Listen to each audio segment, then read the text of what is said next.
No a to je jasné, že ideme zastrieľať, nie? Však? No jasné. No, máme nachystaný terč.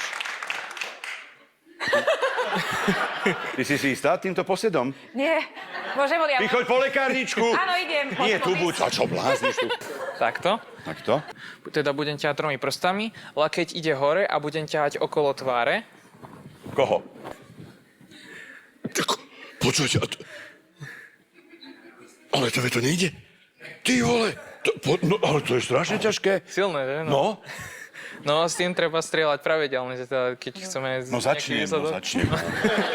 Hej. Dobre, veď už mi daj šíp, bože môj, však. Budeme strieľať teda európskou technikou. Šíp prechádza po ukazováku. Poďte radšej trošku bližšie. Aďa sa bojí. No. Ešte bližšie.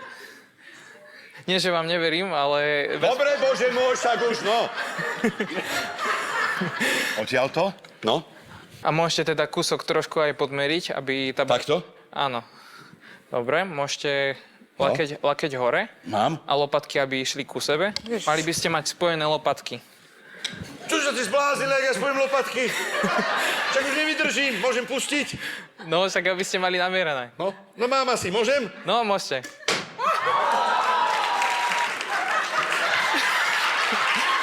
Dobrá diera.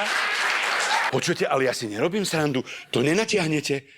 Prsty. 3 prsty. Áno, daj si takto 3 prsty. Ale... Lopatky. Áno, a lopatky k sebe, a ruka hore a okolo hlavy tá tetiva, hej? Sem, po tento krúžok. Postav sa... Ale čo mám robiť? Postavíš sa čelom, nie? Takto? Čelom? Tak, výborne. Výborne, dobre. Dobre, idem skúsiť streliť. No, poď. Idem tak No, poď. intuitívne.